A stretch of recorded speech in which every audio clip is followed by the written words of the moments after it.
ભાવનગર જિલ્લામાં 10 દિવસના સમયગાળા દરમિયાન પડેલા કમોસમી વરસાદથી ખેતીને વ્યાપક નુકસાન થયું।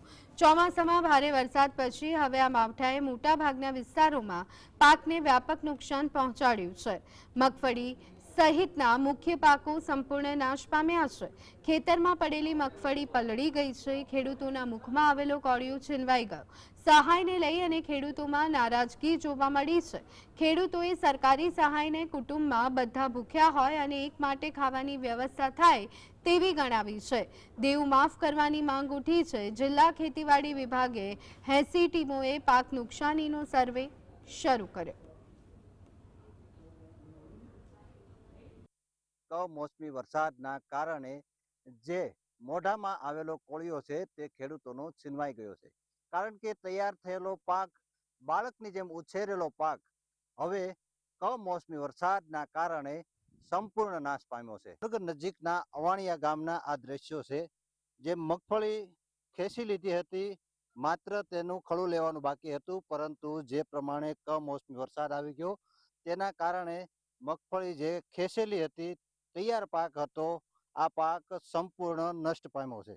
જે મગફળી છે તે કમોસમી વરસાદના કારણે ઉગી ગઈ છે અને જે પશુપાલનમાં પશુઓ માટે જે ચારોલું કહેવાય તે ઉપયોગમાં લેવામાં આવતું હોય છે તે પણ કાળું થઈ ગયું, એટલે કે ઘાસચારાની પણ તંગી થવાની છે। આપ આ જોઈ શકો છો દ્રશ્યોમાં કે જે પ્રમાણે આ મગફળીના જે છોડ છે તે કાળા પડી ગયા છે।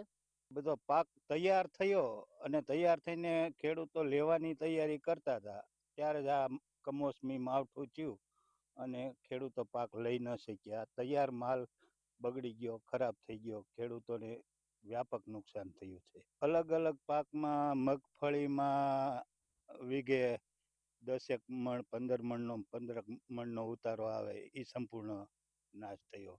કપાસમાં 20-25 મણનો ઉતારો આવે, કપાસે ધોવાઈ ગયો બધો।